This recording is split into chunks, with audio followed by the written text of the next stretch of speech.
আজ আমি একটা নতুন রান্না করছি, শাহী কাতলা। শাহী কাতলা করতে আমার বিশেষ কিছু লাগেনি। সেটা লাগছে খালি কাতলা মাছ হালকা করে ভাজা, সামান্য নুন আর খুবই অল্প 1 চিমটে হলুদ দিয়ে। তো প্রথমে আমি সাদা তেল কড়াতে দিয়ে কয়েকটা কাজু দিয়ে দিলাম। কাজুগুলো হালকা করে ভাজবো। এই 6-7টা কাজু, ওটা আমার যেহেতু ভাঙা কাজু, তাই আর একটু কয়েকটা বেশি লাগছে। দিয়ে এরপরে পেঁয়াজ দিলাম। পেঁয়াজ বেশ 1.5খানা মতো পেঁয়াজ, 2টো মাছের জন্য আমি 1.5খানা মতো পেঁয়াজ দিলাম। এবারে ওইটাকে ভাজতে শুরু করছি। বেশ লাল লাল করে একটু ভাজা হবে। আর এরপরেই আমি দিয়ে দেবো ওই যে 2টো কাতলা মাছ আমি হালকা ভেজে রেখেছি, আর কাজু আর পেঁয়াজটা ভাজছি।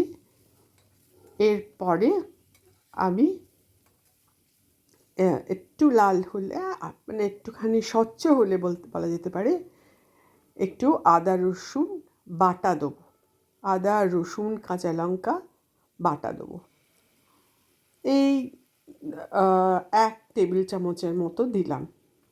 দিয়ে এবার সেটাকে নিয়ে ভাজছি। ভেজে নেবার পরে বেশ খানিকটা ভাজা যখন হয়ে যাবে, তখন আমি গ্যাসটা বন্ধ করে দেবো। এবং এটা ঠান্ডা হলে আমি পুরো ওই যে পেঁয়াজ, কাজু আর আদা রসুন কাঁচা লঙ্কা বাটা, সেটাকে আমি ঠান্ডা হবার পরে একটু মিক্সিতে পেস্ট বানিয়ে নেব। বেশ খানিকটা ভাজা হোক, তারপরে ঠান্ডা হলেই পেস্টটা বানানো যাবে।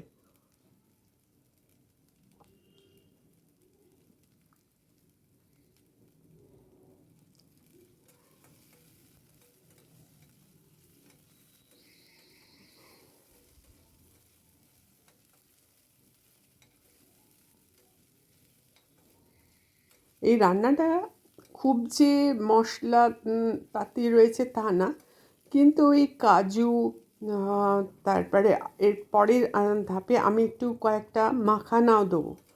মাখানা দিয়েও ভাজবো। গোটা রসুন দিয়েছি কয়েকটা, আর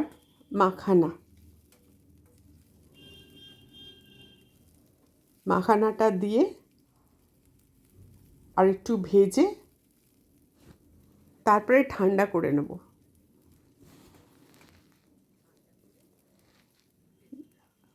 কাজুগুলো বেশ লাল লালও হয়ে গেছে। এরপর কয়েকটা মাখানা আমি দিয়ে দিলাম, বেশি নয়, 8-10টা মাখানা দিয়ে দিলাম। মাখানা দিলে টেক্সচারটা বেশ, যখন আমি পেস্টটা করব তারপরে টেক্সচারটা দেখা যাবে খুব ঘন এবং ক্রিমি টাইপের। তো এইবারে এই পুরোটাকে ঠান্ডা করে নেব। আর ঠান্ডা করার পরে পেস্টটা বানাবো। এরপরে আবার পেস্টটা বানাবার পরে আবার একটু কড়াতে ঘি দিলাম, সামান্য ঘি আর সাদা তেল। পুরো রান্নাটাই আমি সাদা তেলে করেছি। এই সামান্য আর একটু সাদা তেল দিলাম। আর এরপরে এর মধ্যে দেবো গোটা গরম মশলা।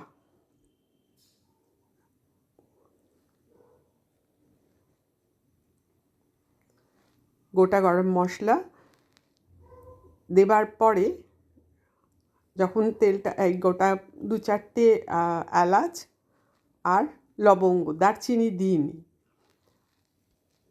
এরপরে ওই ইয়েটা একটু নাড়িয়ে, পুরো গোটা গরম মশলা নাড়িয়ে আমি আস্তে আস্তে পেস্টটা যেটা করেছিলাম, পেঁয়াজ, আদা রসুন মাখানা, কাজু ভেজে যে পেস্টটা বানিয়েছিলাম সেইটাকে ঢেলে দিলাম মিক্সির থেকে। এবারে মিক্সি ধোয়া জল একটুখানি এর মধ্যে দেবো, দিয়ে বেশি আমাকে এটা নাড়াতে হবে না, কারণ অলরেডি এটাকে আমি ভেজে রেখেছিলাম। পেঁয়াজও ভাজা, আদা রসুন মাখানা কাজু সবটাই ভাজা, তাই অবশ্য খুব কম তেলেই আমি ভেজেছিলাম। তা এখন আর বেশি তেল দিতে হবে না।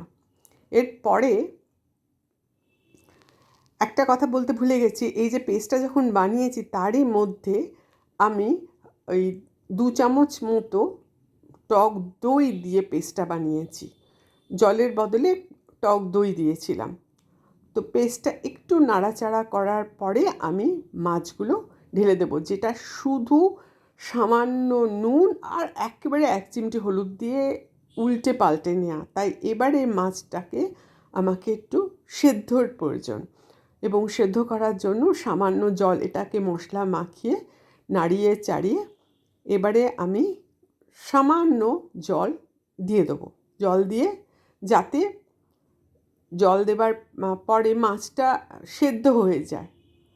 কড়াতে খানিকটা লেগে যেতে পারে, কারণ এই পুরো পেস্টটা খুব আমি তার আগে যে পেঁয়াজ আদা রসুন কাঁচা লঙ্কা এবং মাখানা আর কাজু যে ভেজেছিলাম তাতে আমি বিশেষ তেল দিয়ে ভাজিনি, তাই একটু হয়তো লেগে যাচ্ছে, কিন্তু সেটা নিয়ে এমন কিছু সমস্যা হবে না। এরপরে আমি প্রয়োজন মতো নুন আর সামান্য গুড় দিয়ে দেবো। গুড়ের বদলে কেউ চিনিও দিতে পারে। এটা আমি ওই মিক্সিতে যে পেস্টটা বানিয়েছিলাম সেই মিক্সি ধোয়া জলটা দিয়ে দিলাম। দিয়ে খুব যে রান্নাটায় খুব যে আমার পরিশ্রম করতে হচ্ছে তা না, খুবই সিম্পল রান্না, কিন্তু শাহি এই জন্যে বললাম যে টেস্টটা খুব সুন্দর হয়, যেহেতু মাখানা কাজু পেঁয়াজ সব ভেজে দেয়া আছে আর ভেজে পেস্ট করা আছে, তো টেস্টটা খুব, আর সামান্য ঘিও দেয়া আছে, বেশ টেস্টটা খুবই শাহি একটা ব্যাপার স্যাপার থাকে। এবারে এটাকে আর একটু জল দিয়ে ঢেকে দেবো।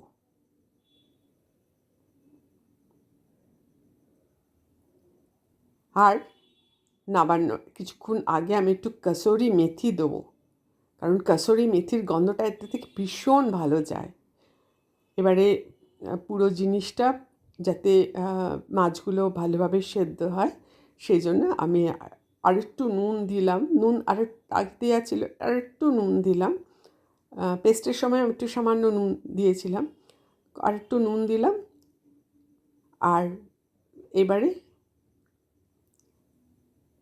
একটু কসুরি মেথি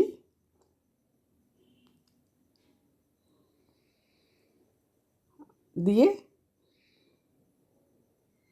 ফুটতে দেবো।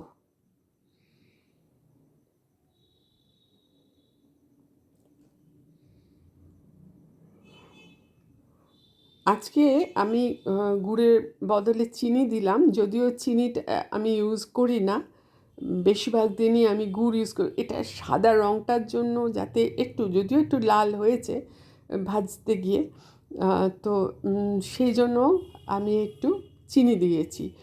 খুব যে টক হবে তা না।